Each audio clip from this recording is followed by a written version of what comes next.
Bienvenidos una tarde más a este foro de diálogos sostenibles. Agradecer en primer lugar, como siempre, a la Universidad de León, al área de actividades culturales y al Ayuntamiento por el apoyo para hacer este proyecto posible. Y bueno, os quiero presentar a Joaquín Araujo, aunque ya seguramente todos le conocéis perfectamente, incluso posiblemente más que yo. Y bueno, agradecerte en primer lugar, Joaquín, tu presencia y que estés aquí acompañándonos en este día. Bueno, Joaquín Araujo pues lleva posiblemente mi edad, 52 años por ahí, un poco más incluso, defendiendo la naturaleza de manera con ahínco, ¿no? Joaquín es geógrafo de formación, ornitólogo y naturista de corazón. Es poeta, escritor de más de 156 libros. Solo 120. 120, bueno.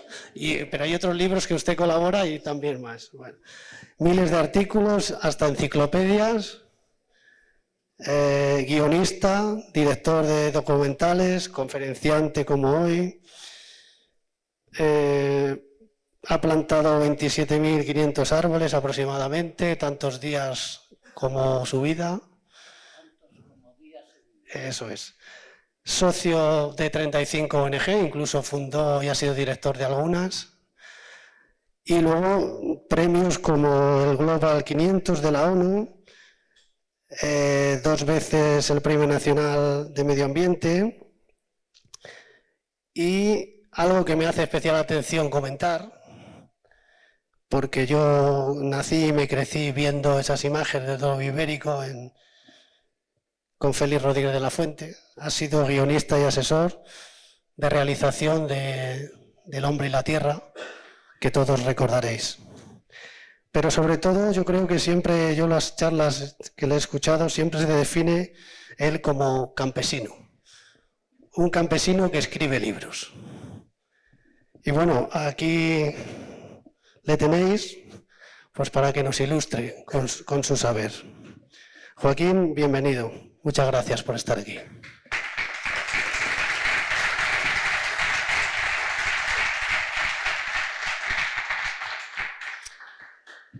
Muchas gracias. Lo primero que debo expresar es que sentiros orgullosos, sobre todo los que estáis de pie.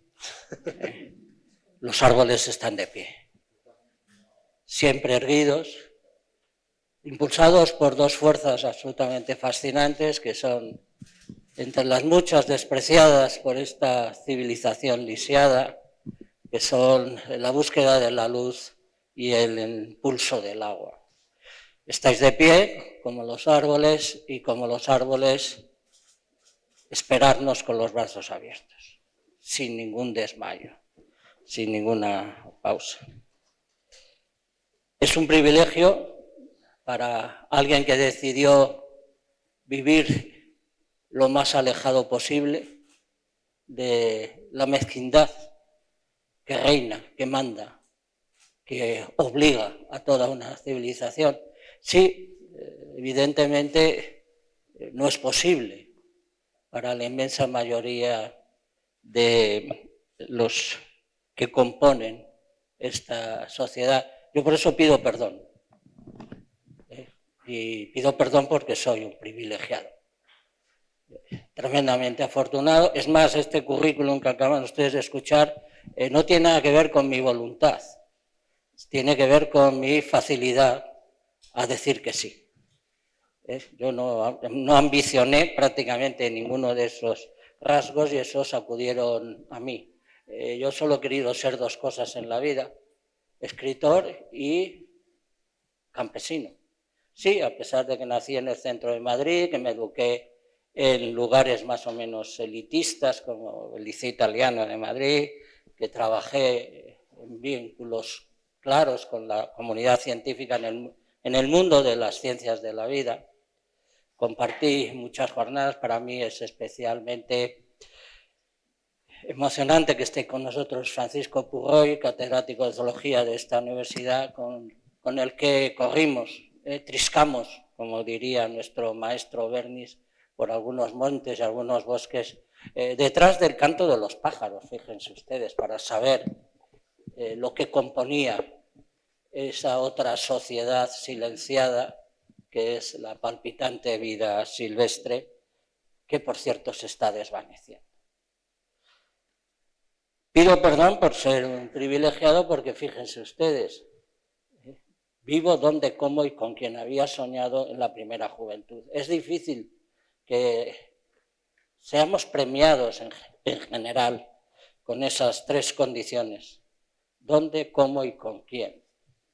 Pero da la casualidad de que ese privilegio yo lo he transformado no solo en una vivencia que entiendo que me convierte en testigo, en doble testigo de la condición que tenemos casi todos los naturalistas, defensores del entorno, comprometidos con la continuidad de la vida.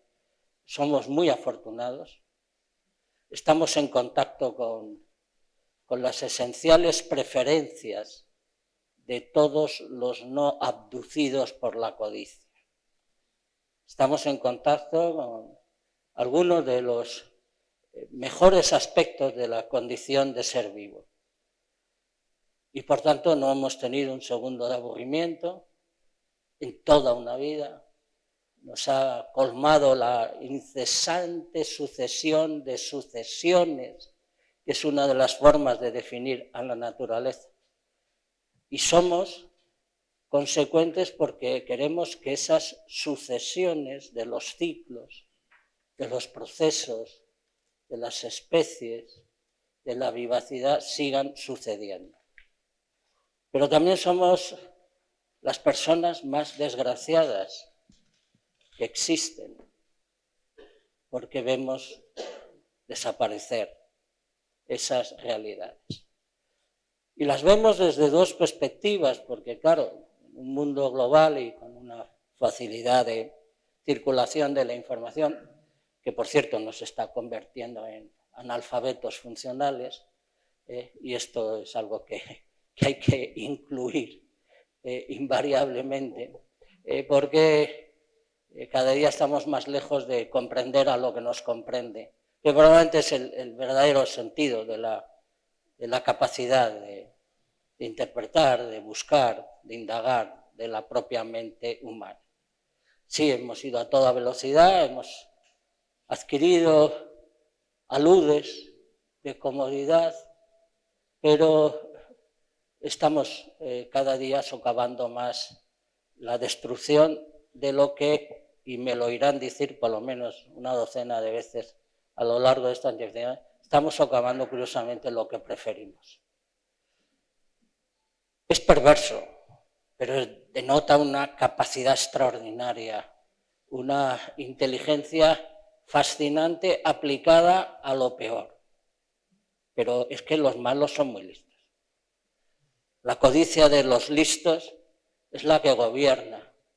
Pero es que han convencido a los menos listos o a los desinteresados, a las buenas personas, a los sencillos, incluso a los que no tienen el grado de información, de cultura, de contacto con las otras formas de estar en el mundo, de pensar, ya sean del tipo que sean, filosóficas, religiosas, científicas, y es curioso porque esa codicia de los listos ha conseguido engañar a casi todos.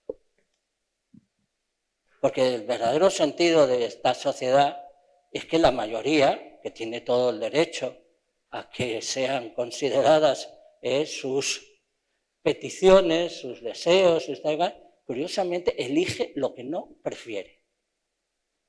Elige pues lo que está convirtiendo a este mundo en algo cada día más vacío, cada día más feo, cada día más aturdido y cada día menos vivaz. Vivos contra la vida. Ese es el gran logro de los poderes de este mundo. Y además con entusiasmo. Joaquín, padecemos esa fascia de la que yo hablaba al principio. Sí, evidentemente. Hemos entrado en un bucle que ya no sé si es que nos engañan o nos dejamos engañar. Bueno, están las cosas. Yo proclamo la presunción de inocencia en el más amplio sentido del término. Es más, considero que, una de las cosas que yo quería compartir con ustedes sobre lo que la naturaleza nos puede proporcionar, probablemente con una capacidad tan generosa que es fácil que pase inadvertida de lo constante que es, de lo omnipresente que es. Miren, si puedo seguir afirmando que soy un privilegiado, como otros tantos naturalistas, es porque el acto de observar y todavía más el acto de contemplar lo que ustedes quieran, contemplar desde el más pequeño insecto atareado en su afán de seguir vivo, hasta cualquiera de los grandes procesos naturales, desde las evidentes reiteraciones que son los hortos y los ocasos, o si quieren ustedes, no dejen, por favor, de coquetear con la línea del horizonte. Es absolutamente imprescindible. Bueno, pues todo eso es inocente. No implica agresividad alguna por nuestra parte. No implica detracción, no implica modificación. Estar ahí en medio de la naturaleza observando lo que pasa o contemplando eso es literalmente el único acto inocente que puede hacer un ser humano. El otro día hablaba de... Estamos en León, como usted bien ha dicho, con 7 reservas de la biosfera, y hablaba precisamente y preguntaba al inicio de mi charla a los que vinieron a escucharme, ¿cuánto es la última vez que habéis escuchado el silencio en la naturaleza, el mover de los árboles o las pisadas como rompen las hojas? ¿Cuándo habéis escuchado los pájaros? Tenemos en León infinidad. Yo que soy oriundo, yo soy de Toledo, pero llevo ya más de casi 28 años en León. A veces me admiro todavía cómo amigos míos no conocen nada de esas reservas de la biosfera, de esos árboles.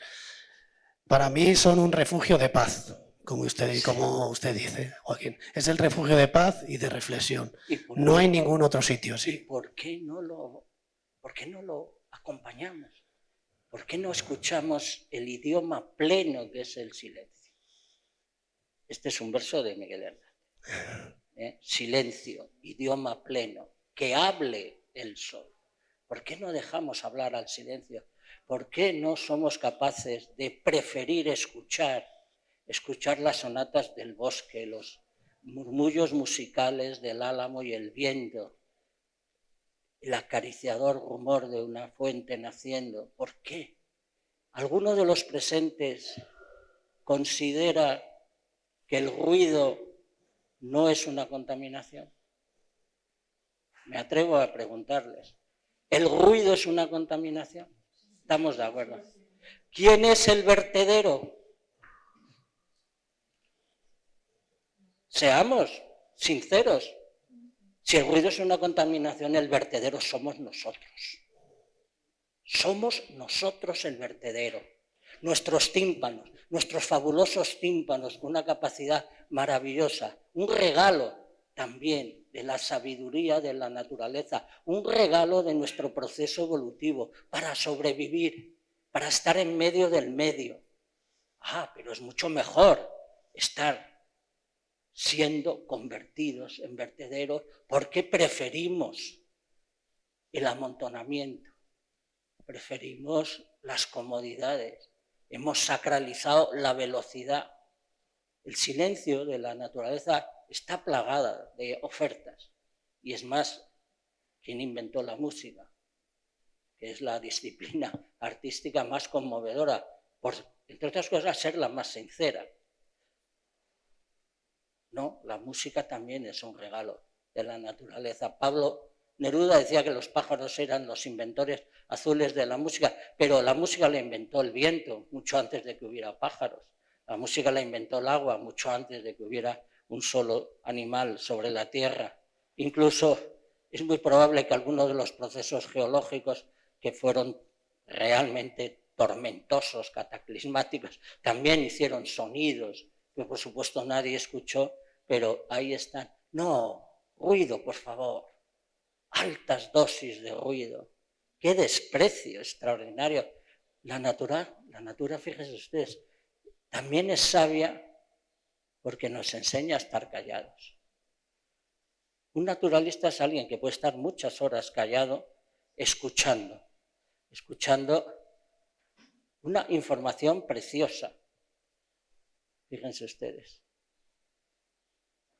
Vemos, si es invisible el pájaro, el color de su canto.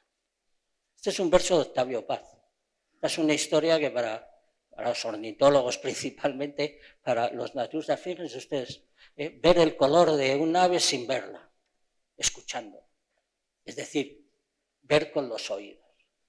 Pero también puedes escuchar con los ojos y puedes saborear con tu piel y puedes recibir la más larga caricia posible en este mundo que es sencillamente que te abrace por todas partes, una comunidad viviente que, como demuestra el bosque de forma cotidiana, incluye. Fíjense ustedes. Ahora que empezamos a convertir la exclusión en un proyecto político, el bosque nunca se ha reservado el derecho de admisión. La natura nunca ha excluido. La historia natural, la historia de la vida con todos sus procesos, ha sido sencillamente la acogida y la constante interrelación de esas cosas para que, por supuesto, desaparecieron muchas especies, probablemente hubo 500 millones de especies en todo el proceso de existencia de la vida en la Tierra, pero ahora quedan quizás 15, 20 millones, por supuesto han desaparecido la mía, pero hubo sucesión de sucesiones, hubo herencias hereditarias. No, el que excluye es codicia. Y voy a utilizar la palabra codicia como lo hacía Góngora en Las Soledades. Fíjense cómo se aprende a veces. Las Soledades, que es el texto literario más difícil de leer de todo cuanto se ha escrito en nuestra lengua, define el proceso de descubrimiento y conquista de América con una sola palabra: codicia.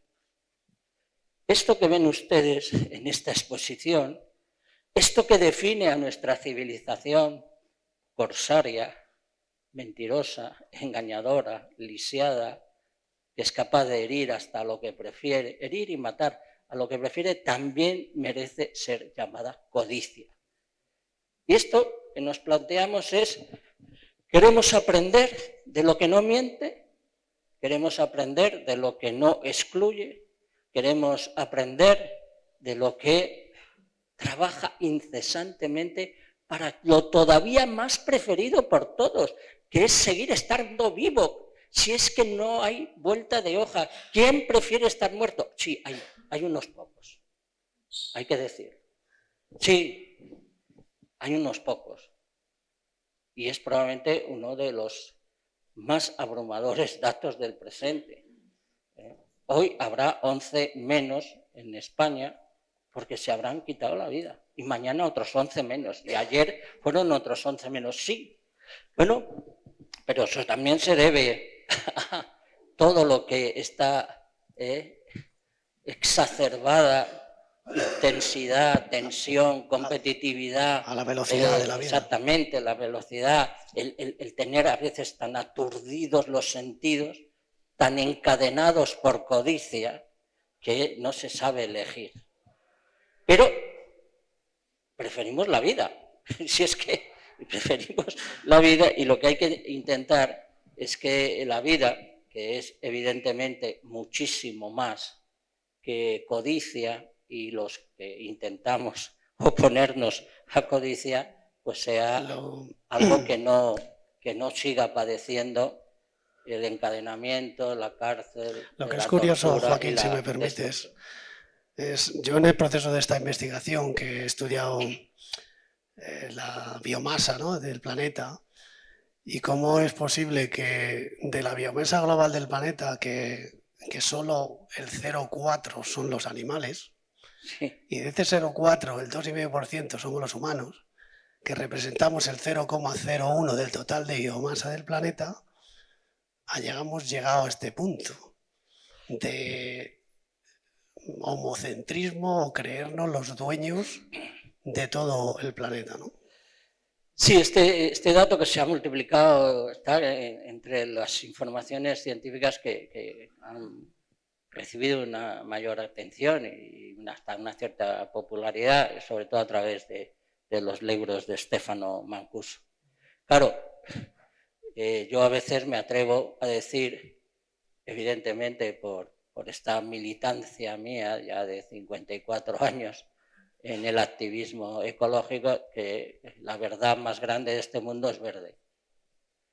Es que además de ser casi una insinuación de que estás trabajando por algunos aspectos, nosotros estamos trabajando a favor de lo que la gente prefiere, por mucho que haya elegido lo que pasa, otra cosa. Joaquín, y entonces, claro, es que el 99% de lo que hay en este mundo es verde. Entonces, ¿cómo no va a ser la verdad más grande? Pero es que además todos dependemos de ese verde. Cuando algunos nos planteamos vivir en medio de lo verde, ver crecer a lo que nos permite crecer, emboscarnos, estar asiduamente haciéndole compañía, porque lo que más acompaña en este mundo es un bosque, porque es lo más hospitalario, es lo más propositivo, es lo más múltiple, pues claro, es que no estamos traicionando a una realidad perfectamente comprobable. Es que estamos en nuestra casa, en nuestra verdadera casa. Nuestra casa es el bosque y además lo fue durante más tiempo que ninguna otra de las realidades de tipo paisaje. Te estoy desviando de tu charla, pero lo que pasa es que ahora verde ya no solo es el bosque. Yo tengo ahí una imagen del tendal con esas hojas de afeitar. Hemos llegado a un punto que ya lo que no era verde lo quieren convertir en verde. Y este es un gran problema del greenwashing, que también usted nos podría comentar algo al respecto. Sí, bueno, el árbol probablemente, fíjense que he querido centrar su posible atención en lo que nos enseña el mundo natural. Y una de las cosas que creo que es más importante, precisamente porque está arreciando la exclusión. Teníamos a la hospitalidad bastante hospitalizada, se ha dicho de paso. Los que por edad o por elección personal de vivir en un cierto contacto con la también extinguida cultura rural, lo de la hospitalidad lo tenemos muy claro. Es decir, es algo como pues probablemente uno de los grandes placeres de este mundo. Es recibir, es compartir. Todo lo no compartido carece de sentido. Y incluso yo que paso enormes temporadas en completa soledad, yo vivo en un lugar que mi primer vecino está a 15 kilómetros, imagínense, es decir, sé perfectamente lo que es estar solo en medio de la naturaleza, que es también un privilegio, y es literalmente el equivalente a 3 o 4 doctorados, porque la soledad es una maestra absolutamente inestimable, la cantidad de cosas que te enseña porque no te distrae nada y te concentras y te llegan informaciones y te llegan sensaciones y te llegan ideas y el mundo que te rodea no para un segundo de susurrarte cosas que pueden incorporarse a la doble vertiente de tu sensibilidad y tu conocimiento. Pero, sin duda, miren ustedes, si algo define también a codicia, Es una imagen que está, yo también hago exposiciones, yo la incluí en una exposición mía sobre cambio climático. Fíjense, unos señores, en las grandes sequías terribles que ha padecido California, pues claro, todas esas viviendas idealizadas como el desideratum máximo, vivienda con jardín, una superficie más o menos notable, la familia, tal igual, bueno, todos los céspedes de esas zonas de California se habían ido al carajo. ¿Saben ustedes lo que hacían? Pintar de verde el suelo, con pintura acrílica. Claro, es que eso define en qué situación estamos. Es decir, es que no hay que ir más lejos para saber que, pues miren, pues la sustitución permanente, la taxidermia en lugar de la veracidad, la falsificación en lugar de la autenticidad, el escombro en lugar de la plenitud vital puesta de pie. Pero preferimos ser vertederos, preferimos intensamente vivir en medio de la contaminación y del ruido. Y luego, piensen ustedes, sí, es bastante llamativo lo de que he plantado un árbol por cada día que he vivido. Sí, lo sé. También es verdad que esto no es tampoco un gran mérito mío. Yo he podido hacerlo. Cualquiera de ustedes, a lo mejor en circunstancias parecidas, también hubieran podido hacerlo. ¿Pero por qué? Por algo muy sencillo, porque me han publicado libros. Es que hay que responder cuando algo te está dando y esa natura olvidada, masacrada, ignorada y tal, es que nos está dando todo lo que necesitamos. Todo proviene de ahí. Y lo menos es un poco el agradecimiento. Yo planto árboles porque me han publicado libros y aquel debería plantar árboles porque es profesor y el otro debería plantar árboles porque sencillamente respira. Respiramos 1.000 millones de veces si vivimos 80 años. Respiramos 1.000 millones de veces si vivimos 80 años. Oiga, algún tipo de relación, de gratitud, de no dañar a lo que nos permite respirar, y eso significa no perder unos 30 millones de árboles al día. Es lo que pierde el planeta. Unos 30 millones de árboles al día. Porque todo árbol es una fábrica de transparencia. Pues, ¿qué tenemos que hacer? Pues intentar que no siga aumentando la estupidez máxima que es, pues eso, el árbol es tan interminable amigo, tan procurador de lo que preferimos, porque preferimos, fíjense ustedes, esa transparencia, esa alma verde que respiramos 1.000 millones de veces, preferimos la sombra. ¿Saben ustedes cuando aprendí yo que pocas cosas había en este mundo más importantes que la sombra? Yo tengo un pequeño coqueteo con el chino, que enseña mucho. Es más, yo creo que con 10 palabras bien entendidas en chino casi se puede circular en un grado de comprensión, insisto, de lo que nos comprende. Y el descanso en chino es un ser humano debajo de un árbol. Pues solo hay que entender. Cuando en una mente se entendió que para descansar había que ponerse debajo de un árbol, a la sombra de un árbol, pues ve usted, en pleno calentamiento buscamos las sombras. ¿A que sí? ¿A que las buscamos? A que cuando llegan estos veranos imperialistas que se han merendado ya media primavera y se han merendado medio otoño, buscamos las sombras como posesos. Pues eso, cuando se inventó una de las lenguas más cultas y más intensas y más esclarecedoras del mundo, descansar es estar debajo de un árbol. ¿Por qué planto árboles? Para que haya sombras, para que haya un descanso real y efectivo. Y, por supuesto, en estos momentos en que, fíjense ustedes, está prevaleciendo el quitar árboles de muchos centros urbanos, de muchos lugares. Es que además el árbol permite más encuentro, se socializa mucho más en un paseo arbolado, en una ribera que tenga su soto, en cualquier parque o jardín, por mucho que esté entre cemento y asfalto, invariablemente. ¿Y por qué? ¿Por qué se va con los niños a jugar a los jardines? Pues sencillamente porque hay un emisor de transparencia, porque hay un pequeño freno, pero no despreciable. Los árboles también amortiguan esa contaminación acústica que nos ataca por todos lados, ¿no? Pues ahí está. Aprendamos a ser escanciadores de descanso. Dejemos descansar un poco a este mundo al que se le exige un esfuerzo extraordinario. La semana pasada nuestra sociedad española rebasó el índice de productividad biológica que correspondería a todo el año. Si ya nos gastamos todo lo que la naturaleza hace por nosotros, lo gastamos ya en medio año. A partir de ahí empezamos a robarlo, porque es que hay que llamar las cosas por su nombre. Se lo robamos a terceros países.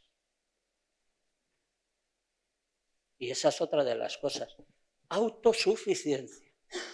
Anatema.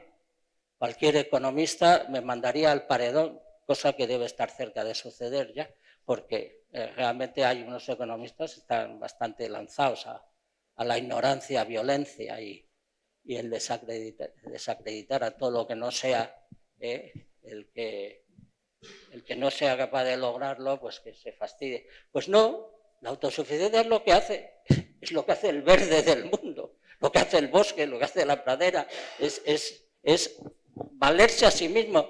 Son modelos absolutos. Fíjense ustedes, la economía lo rige todo. Miren, hasta que no haya árboles como catedráticos de economía, no salimos del agujero. Árboles catedráticos de economía, porque son los que enseñan. Enseñan a consumir lo que tú has producido. Enseñan que no pueden destruir más de lo que se ha generado. Y eso es autosuficiencia. Y eso es auténtica filosofía moral, es autenticidad ética. Porque todas las civilizaciones humanas, en el momento que les faltó algo, fueron a robárselo al pueblo de al lado, a la civilización de al lado, al que fuera, al otro, al que podía ser convertido en chivo expiatorio y en expoliado porque yo soy más fuerte que tú. Pues eso no pasa. Y esa lección de convivencia pacifista, de autosuficiencia éticamente exigible, eso también te lo enseña la propia natura. Y como agricultor ecológico, 48 años de un alto grado de autosuficiencia alimentaria y como emboscado que soy, les puedo asegurar que también es una fuente de conocimiento y de placer. No necesitar que me venga nada de las antípodas, creando más contaminación, creando más desigualdad y en ese aspecto, pues sí, anatema para los políticos y los economistas, pero da la casualidad de que también, si nos paramos un poco a pensarlo, también preferimos la autosuficiencia, pero sigue siendo prioritario el autoengañarnos. ¿Por qué, Joaquín, una cosa que parece tan sencilla de entender y de perogrullo, no somos capaces de asumirlo en la sociedad? Pues que ahí todo está perfectamente llevado a cabo con muchísima inteligencia. La codicia de los listos son tan listos que han convencido a miles de millones de personas de que elijan lo que no prefieren. Así de claro. Y podríamos, si les parece a ustedes... ¿Y qué podemos hacer? ¿Alguien prefiere lo feo a lo hermoso? O sea, hay unas tendencias por ahí, a veces un tanto curiosas, porque claro, también damos para todo lo bueno, para todo lo malo, para todo lo regular. Bueno, da la casualidad que preferimos la belleza. ¿Y quién ha inventado la belleza? La belleza estaba aquí pero muchísimo antes que todos nosotros. El mundo es bello porque ha ensayado todas las fórmulas posibles y porque ha inventado todos los elementos básicos de la belleza. Miren, para empezar, definición de artista para mí la mejor. Albert Camus, Premio Nobel de Literatura. Artista es el que da forma. Se puede aceptar como buena. ¿Quién ha dado forma? Fíjense ustedes la enormidad, porque parece un maximalismo delirante. ¿Quién ha dado forma a todo lo que hay en este mundo? El agua. Miren donde miren, estén donde estén, lleven lo que lleven puesto, todo ha pasado por la mano creadora del agua, incluyendo los chips del teléfono móvil. Pues si artista es dar forma, la belleza es algo que tiene que ver con el agua. Pero también, ¿con qué vemos? Con 2 grandes gotas de agua. ¿Con qué pensamos? Con un charco que hay aquí dentro. 93% de agua. Habrá que ser capaces de entender que la belleza es muy anterior. Miren, el otro día precisamente en un artículo, y tenía yo bastante gente visitándome en casa, día primaveral, Extremadura maravilloso, bosque, matorral, lontananzas, tal, en fin, un paisaje relativamente, bueno, sobre todo no destruido del todo. Yo últimamente uso mucho esta expresión porque ya no hay 1 metro cuadrado de planeta que no tenga alguna contaminación, como mínimo contaminación. En el fondo, los defensores del entorno ahora estamos intentando salvar lo no destruido del todo, porque lo destruido del todo es bastante imponente. Doy un pequeño dato. El grupo de maravillosos científicos españoles que se han unido en un colectivo que se llama Rebelión Científica, bienvenido sea, han inventariado. España tiene 2 millones de hectáreas completamente destruidas. Y aquí nos pasamos todo el día teniendo que defender líneas del horizonte, lugares absolutamente fascinantes para que no pongan la solución al problema de la energía, que es curioso. Lo que es solución se convierte en un problema si ocupas la línea del horizonte. Algunos embalses son problemas. Leoneses y Riaño solo tienen que pensar en eso. Tenemos sitio donde poner los impactos que nos queden por hacer en lo ya del todo destruido y respetemos lo no destruido del todo, ¿no? Pues esa realidad es la que tiene que estar en eso. Pero no se preocupe, también cuando nos digan cualquier actividad nos convencerán, ¿no? Ahora mismo hay una lucha en Galicia tremenda, porque en el Ulloa, el mejor río que queda todavía en Galicia, quieren poner la mayor celulosa del continente, ¿no? ¿Por qué me la pone usted en el río más vivo? Si hay superficie del todo destruida para ponerla. Hombre, lo mejor sería racionalizar el uso del papel y no tener que producir más papel en esas condiciones. Pues ahí está otra realidad. Pero no se preocupe. Ahora mismo, dentro del Parque Nacional de la Sierra del Guadarrama y contraviniendo todos los preceptos de lo que es un parque nacional y de forma absolutamente ilegal están abriendo una superpista por en medio de los bosques del Guadarrama porque alguien quiere ir de un sitio a otro no andando, y es como hay que ir por los parques nacionales. Y así nos pasará continuamente. Siempre habrá un pretexto y además argumentado, tremendamente argumentado. Si tienen a las mejores cabezas, tienen a las mentes más inteligentes al servicio. Todo lo que has mencionado del greenwashing es producto muy elaborado, lo diré como cineasta también. Hay que ver qué maravilla de anuncios, qué creatividad, qué sugestivo para contarte una mentira. Fíjese, hasta hemos llegado a considerar que una parte de la pequeña influencia que hemos logrado desde el pensamiento ecológico es obligar a mentir. Fíjense lo que estoy diciendo. Ahora los bancos, las petroleras, los gobiernos casi se ven obligados a mentir. Tienen que tener algún contacto con el ambiente, tienen que tener algún proyecto de sostenibilidad, tienen que tener algún indicativo de que están cuidando, de la verdadera sabiduría. La verdadera sabiduría, sí. Eso es lo que hemos buscado algunos en la naturaleza. Hemos buscado la sabiduría en la trayectoria de las aves y en el canto de los pájaros. Hemos buscado la sabiduría en la incesante capacidad del agua de ser el gran artista del planeta. En el proyecto de eterno rejuvenecimiento que es toda agua corriente. En el proyecto de libertad que tiene toda comunidad viviente no atrapada en el rendimiento, alejada de la codicia, la libertad. A que todos ustedes han escuchado aquello que la libertad es cosa de las ciudades. Libertad de pensamiento, libertad de creación, libertad de relaciones. Un poquito es verdad, pero comparen. Esto lo han estudiado los psicólogos y los publicitarios también. Cualquier ciudadano en una ciudad del tamaño de León para arriba tiene de 100 a 300 obligaciones que cumplir al día, simplemente por transitar, y tiene algunas más insinuaciones de comportamiento hábilmente sugeridas a través de información más o menos publicitaria. Y tiene que usar el dinero. Fíjense, que poco tenemos en cuenta.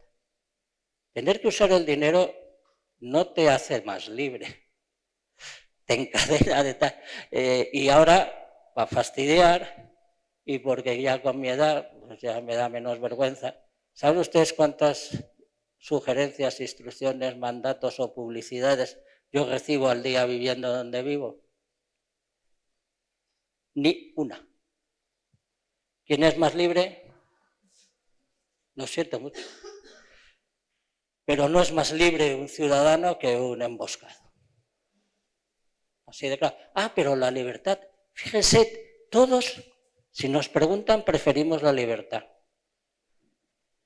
Por eso, esto de aprender de la sabiduría, de lo espontáneo, es intentar que seamos unos pocos más los que elijamos lo que preferimos. Se trata de eso, para que no nos impongan lo que otros sí prefieren porque de ellos salen beneficiados. En ese aspecto es en el que debemos tener una relación, ¿no? A que todos preferimos que el conocimiento nos haga mejores básicamente en conductas, en comportamientos. A que preferimos la bondad, por decirlo con un término que tiene muchas vueltas posibles que darle, o esta ignorancia violenta que empieza a arreciar en nuestras propias sociedades. Pues ¿quién enseña a ser buena persona? ¿Qué es la verdadera sabiduría? Simplemente, ¿qué es ser sabio? Miren, la mejor definición de sabiduría es de Saramago, de José Saramago. Y tiene mucho que ver con una apuesta básica y fundamental de los que queremos cuidar a la vida, de los que preferimos la belleza, la vivacidad, la transparencia, el silencio, la inclusión. La sabiduría es no hacer sufrir. No hacer sufrir. Si hiciéramos la lista de lo que hace sufrir esta sociedad que elige lo que no prefiere, pues estamos en las antípodas. Hay que aprender de quien sabe hacer las cosas. Fíjese, otro aspecto fundamental. Eso lo dije una vez a la ministra Celaá. Tuvo la ocurrencia casi surrealista de preguntarme qué pondría yo en la nueva ley de educación. Claro, yo le dije que mientras no hubiera asignatura agua, asignatura árbol, asignatura fertilidad, asignatura vida, y la de vida, pues en todos y cada uno de los niveles de la enseñanza, desde los parvulitos a los másteres de posgrado. Vida. Si es que hay que saber lo que es la vida para vivir con la vida, no contra la vida. Es que en este juego de palabras se resume todo. ¿Quién enseña a vivir? Lo viviente.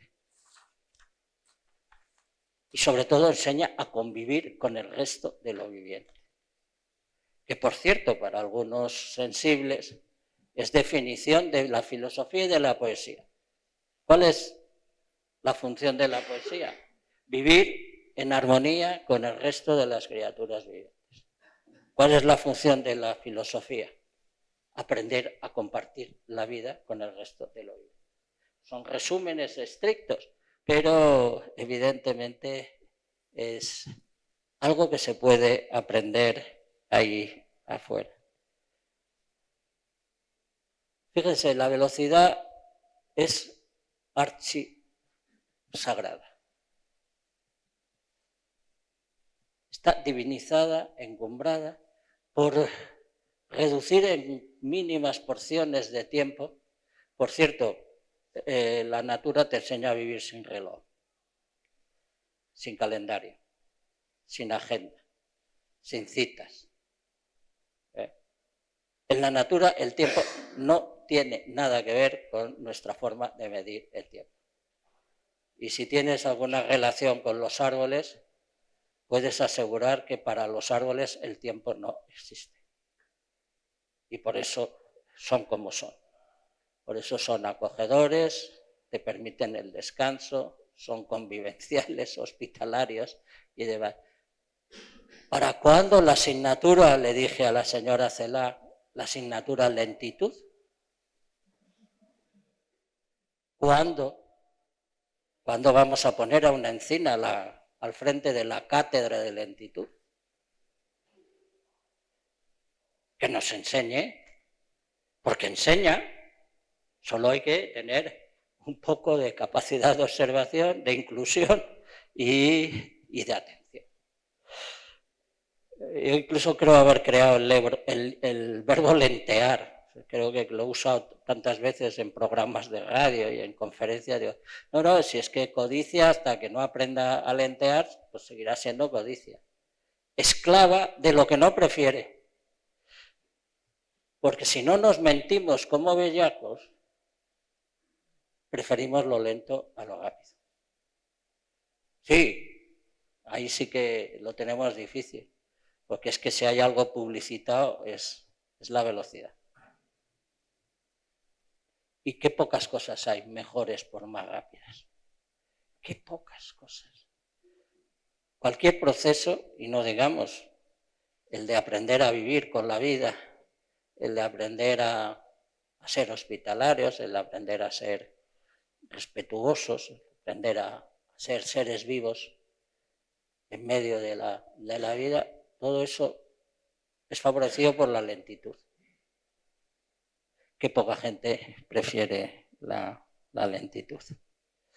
Y en ese aspecto piensen en la tremenda desgracia que ha sido olvidar ir a la escuela del bosque, a la escuela de los manantiales, a la escuela de las cordilleras, que son altivas pero no son soberbias, a la escuela de la orilla del mar, a la escuela de la voluptuosa línea curva. Porque sí, también hay que aprender a ser circulares, a que les suena. Economía circular, tal y cual. No, pero es que la vida es circular. Es que la línea recta no solo es fea, es la masacre de la belleza.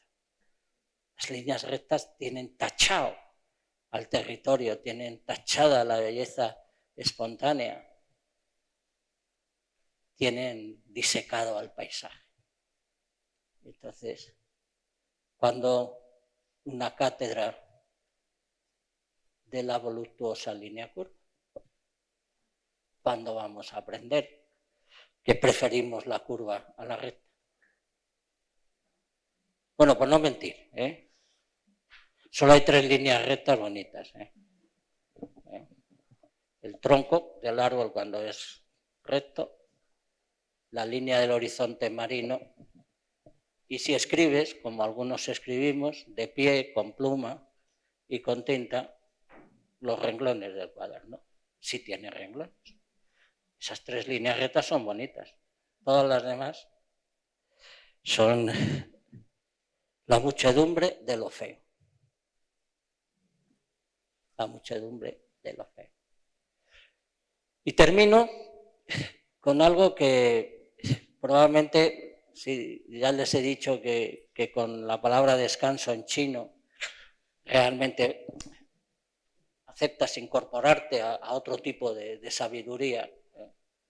Porque alguno pensará que descanso es la cama y la silla. Por cierto, también casi todas vienen del bosque, hasta hace poco, por lo menos. Pues preferimos probablemente la creatividad, la capacidad, si quieren artística, si quieren innovadora, si quieren generadora de variantes de la belleza. Pero la belleza que nos antecede es absolutamente insuperable. Entre otras cosas porque no hay belleza hecha por ser humano sin la belleza anterior puesta a nuestra disposición por la naturaleza. La belleza es anterior a la palabra belleza.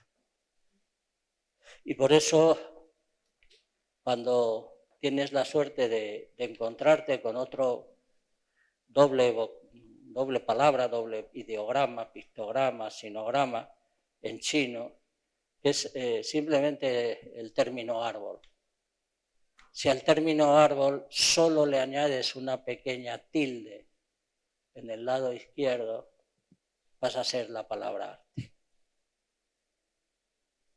Preferimos el arte. Tendremos que ser capaces de elegir lo que preferimos. Y no hay arte sin naturaleza. No hay posibilidad alguna de crear arte en ninguna de las disciplinas sin lo que la naturaleza propone. Antes de dejar en suspenso lo de que estábamos unos cuantos viendo la primavera en Extremadura. Según un estudio que se acaba de publicar, en una primavera en el bosque mediterráneo puedes llegar a distinguir hasta más de 100 tonalidades del verde. El ojo humano puede distinguir 1 millón de tonalidades. Y eso no lo ha inventado la ciencia, la cultura y muchísimo menos la codicia. Si oímos lo que oímos, si podemos estremecernos con una sonata barroca, con una sinfonía, es porque nuestro proceso evolutivo dentro del bosque nos proporcionó una capacidad auditiva tremenda. Si nos pusimos de pie y pudimos manipular y por tanto crear, también destruir a mansalva, eso también se lo debemos al bosque. Comemos, bebemos y respiramos gracias al agua. Y si hay algo dañado en este momento es el agua. Y codicia ha decidido que cotice en bolsa.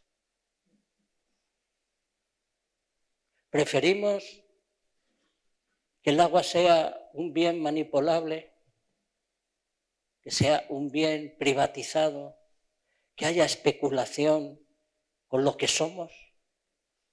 Somos agua. Eso hay que aprenderlo también. Y hay que aprenderlo fundiendo tu mirada con el nacimiento en los manantiales. Hay que aprenderlo bebiendo, tirado en el suelo, bebiendo, besando. Solo el que besa, a la vez que bebe, sabe un poco lo que es el agua. El agua si viene solo a través del grifo, no se entiende nada, ni del ciclo hídrico, ni del agua, formando parte de todas las esencias de la vida y siendo la mayor parte de nosotros. Simplemente hay que buscar la sabiduría en los manantiales, ontanares, alfaguaras, fuentes priales, veneros. Dicen que la inteligencia es la luz de la mente. Aprendamos inteligencia en los alumbramientos, en los alumbramientos del agua. Muchas gracias y que la vida os atalante.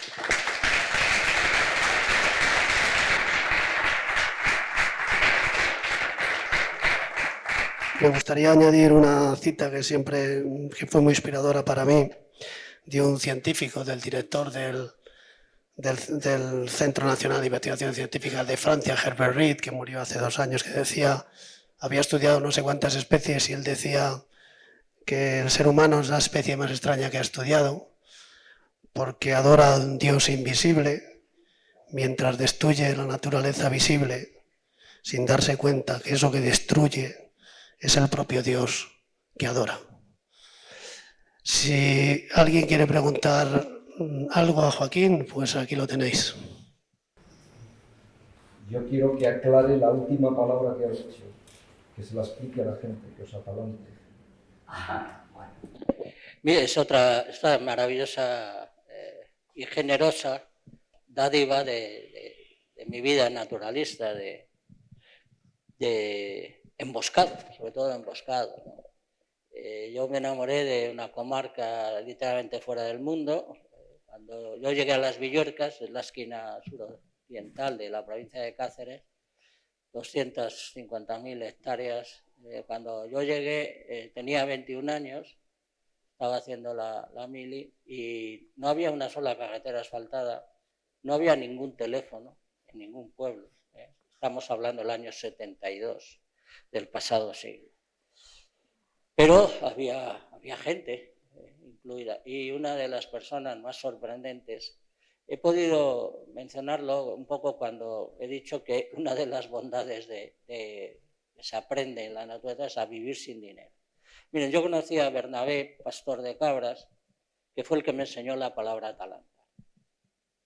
Yo era mi época de pajarero total. Yo iba por los riscos mirando, iba inventariando a ver cuántas especies había aquí, buscando nidos para y tal, mandar los datos a la Sociedad Española de Ornitología, estas cosas. Y bueno, y en medio de un valle ahí remoto de Las Villuercas, pues me apareció Bernabé. Y después del susto que nos dimos el uno al otro, porque realmente era un sitio solidario, pues, ¿tú qué haces? Pues yo mirar pájaros y yo soy cabrero. Y al rato me dice, ven, que te tengo que atalantar. No les niego que no tenía ni idea de lo que significaba la palabra atalantar y hasta me preocupó un poco. Digo, a ver si atalantar. Es que... Bueno, me llevó a su chozo y la cosa se resumió en que un ser humano que murió sin usar el dinero en el siglo XX en España tenía que compartir un trozo de queso conmigo. Tenía que cuidarme. Yo era forastero, desconocido, literalmente un ser extraterrestre. Es decir, yo era un 28 barra, es decir, un madrileño que iba mirando pajaritos por aquel lugar. Claro, yo adopté el término, luego tiene más acepciones, y yo tengo a bien, y lo considero un auténtico orgullo, poder despedir todas mis conferencias, todos mis programas de radio, de todas las dedicatorias de mis libros y algunas cosas más con la frase que ustedes han escuchado. Gracias y que la vida os atalante, que la vida os cuide, que la vida, aunque solo sea un trocito de queso, ahí os está esperando para que elijáis la vida y no la codicia. Así. El otro día estuve en mi pueblo, en la provincia de Zamora. Los agricultores ahora se están organizando en una comunidad de regantes de aguas subterráneas, porque ya la cosa empieza a ponerse preocupante. Nunca se habla de cómo hacer volver el agua. Es curioso. La PAC ahora plantea otra vez la reconcentración, pero nunca nadie habla de árboles. Sí. No sé. Bueno, para empezar, sí, hay bastantes reflejos de la sabiduría popular, ¿no? El árbol ha sido considerado un atractor de lluvia, siempre. Ahí luego hay un poco de discusión, pero bueno, si quieres pájaros, planta árboles, eso no hay duda, para empezar. Pero una de las definiciones hermosas del agua es que sabe volver. Tiene la sabiduría esencial, la podía haber citado en el transcurso de la charla, que es la sabiduría de volver a empezar. El agua siempre es algo que está volviendo a empezar incesantemente. Incesantemente está rejuveneciendo el mundo. Si hay un enemigo del tiempo, del envejecimiento y de la muerte, es el agua. Y el agua, por tanto, no puede ser un recurso. Es decir, y para el agricultor y para el codicioso, el agua tiene que tener otro estatus. Y para el agricultor más, yo soy agricultor, yo riego.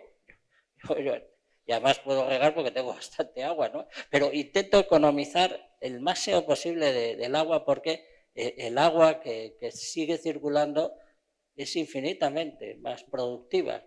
Incluso con ese calificativo de dudoso gusto de la producción, porque realmente produce lo que importa. Produce lo que respiramos. Es que nos olvidamos de que respiramos gracias al agua. Respiramos gracias a la función clorofílica, respiramos gracias a las algas marinas, por tanto respiramos gracias a contribuciones directas del agua en la creación de una atmósfera respirable, pero bebemos agua y comemos agua, porque no hay un solo alimento que no tenga como verdadero espoleador de eso. Por tanto, las comunidades de regantes pues también tienen que cambiar de muchos planteamientos. Primero porque hay una tensión social extraordinaria. Lo que pasa es que hemos empezado a dañar a los vaivenes rítmicos del clima y ahora el agua o es tacaña o es excesiva. La Organización Mundial de la Salud advierte de lo que ha pasado en Brasil, va a ser la norma. Es decir, vamos a pasar de sequías tremendas a muchísimos muertos por inundaciones. O sea, que realmente así. Bueno, todo esto viene a cuento de que las aguas subterráneas también están siendo explotadas muy por encima de lo necesario. Casi todos los acuíferos españoles están sobreexplotados, para colmos con problemas graves. Al desecar la cuenca de recepción y de almacenamiento, se liberan metales pesados. Hay poblaciones enteras que no pueden beber el agua en sus pozos. Todo esto demanda una rectificación extraordinaria. Y que en el fondo es una de mis obsesiones. Es un auténtico pacto el agua es imprescindible para todo, pues tenemos que empezar a ser algo imprescindible en los seres humanos con el agua. Tenemos que cambiar casi todas nuestras conductas, desde la más sencilla interpretación de lo que es el agua, y lo primero es que no es un recurso, que es lo que aparece por todas partes, y mucho menos un recurso privado, y luego empezar. Yo te diré que uso el 50% por término medio del agua que usa un agricultor en un cultivo equivalente. ¿Por qué? Porque soy agricultor ecológico. Porque tengo el suelo perfectamente fertilizado, porque una cosa, fijaros, hay que generalizar, hay que convencer al mundo agrícola que tiene necesidad de crear sombras. Yo ahora cultivo con sombra, porque si no, en verano es tan exigente la cantidad de agua que demandan las plantas y aún así, regando a veces bien regado, no las salvas de las olas de calor. Bueno, pues son técnicas que están a disposición. Está la Sociedad Española de Agricultura Ecológica proponiendo todos los días estas técnicas, ¿no? Y, por supuesto, hay que economizar agua para que haya agua en los procesos naturales que nos benefician extraordinariamente. Por tanto, hay que... Pero es probablemente el gran debate también, ¿eh? Es decir, inseparable de la situación del clima, inseparable de la creciente avidez de más y más y más. Las ciudades son sumideros, son sedientas y, ojo, las nuevas tecnologías necesitan ingentes cantidades de agua y energía. Es decir, que todo ¡ay, qué bien que tenemos inteligencia artificial! La inteligencia artificial puede secar muchísimo de lo que ahora todavía es agua a disposición de la vida, ¿no? O sea, hablando de codicia, Joaquín, y tú lo conoces de primera mano, hace 2 veranos el embalse de Alcántara, con las cotas del recibo de la luz en máximos, una empresa que se llama Iberdrola, que a lo mejor la conoce la mayoría de la gente, vierte toda el agua del pantano y deja todo el área de Monfragüe seca. Eso es codicia. sí. Sí. Y es más, es contravenir las leyes elementales, la normativa europea del agua.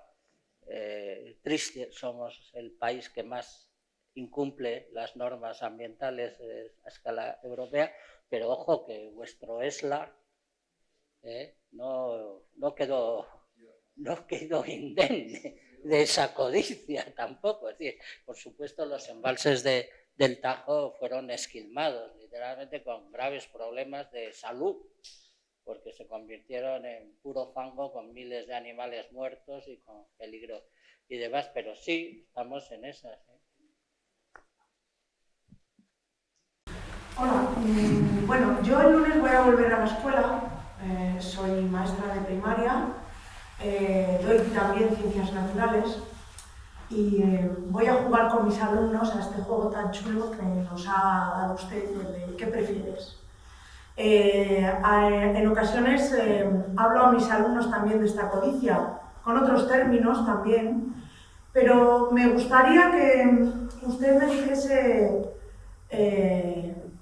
del binomio aquí, del par escuela-naturaleza y lo que vivimos, que es la desnaturalización de la escuela, sacar el arte fuera de la escuela, que usted, como ha comentado, estoy de acuerdo totalmente con usted, que el arte empieza en la naturaleza. Sacamos el arte de la escuela, sacamos la naturaleza de la escuela, se la enseñamos a los niños a través de libros e imágenes para niños que no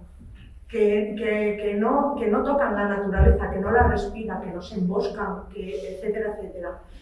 Deme algo, por favor, deme unas palabras en relación a esto. Me gustaría poder hablar el lunes a mis niños de que vine a verle a usted y que busquen por ahí a Joaquín Araujo, chavales, que es súper interesante, o cuando crezcáis, o lo que sea, o hablad a vuestros papás de esto.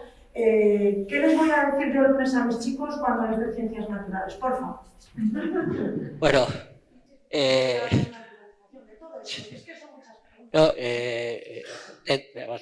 por silogismo simple te diré que sí, considero que la mejor escuela es la naturaleza. Hasta que las escuelas no estén en la naturaleza, no salimos del agujero. Es así de claro. También se lo dije a la ministra Cela. Hemos tenido un modelo que parcialmente se acercaba, que por cierto también tenía algunas sedes en esta provincia, la Institución Libre de Enseñanza, que por cierto pues era eso. Era que incluir en el plan de estudios pues, estancias de considerable duración, la naturaleza, muchas excursiones programadas y demás. Habría que intensificarlo mucho. No está fácil. Por supuesto, las sucesivas leyes de educación no se han acordado y mi querida ministra, pues menos, a pesar de que tuvimos unas conversaciones muy interesantes. Eso por un lado, pero también hay, fíjate, yo hace pocos días estuve en Galicia para oponerme públicamente a la macrocelulosa esa, y de pronto me dijeron, por favor, ven, que hay aquí unas personas que si no vienes se disgustan mucho, y bueno, acabé en mitad de un bosque, a solo 10 kilómetros del centro de Lugo, una iniciativa, se llama Nenea, la puedes buscar en eso, son 3 mujeres maestras que tienen una escuela en el bosque. Sí. Tienen cerca de, bueno, para niños de 3 a 6 años, pero tienen 30 niños. Yo me quedé francamente emocionado. Estuve con ellos, jugué con ellos, me preguntaron cosas y tal, pero resulta que sí, que había una escuela en el bosque. Y estas mujeres hacían todo, pero todo, con los niños les enseñaban desde construir una pequeña cabaña, a jugar con lo que el bosque tenía, a fabricarse sus cositas y tal. A decir que, bueno, por supuesto es un ejemplo, tendrá que haber 10.000, pero por lo menos hay uno, ¿no?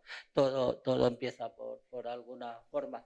Y está clarísimo. Por supuesto, todos sabemos que la educación ambiental ha avanzado bastante en los últimos años. Hay fundaciones, hay el movimiento de Teachers for Future, que también es esperanzador. Cada 2 por 3 te encuentras con que hay una apuesta de algún tipo que significa ir al campo a ver cosas. Todo es minoritario todavía, pero está claro que para preferir algo, ese algo tiene que existir.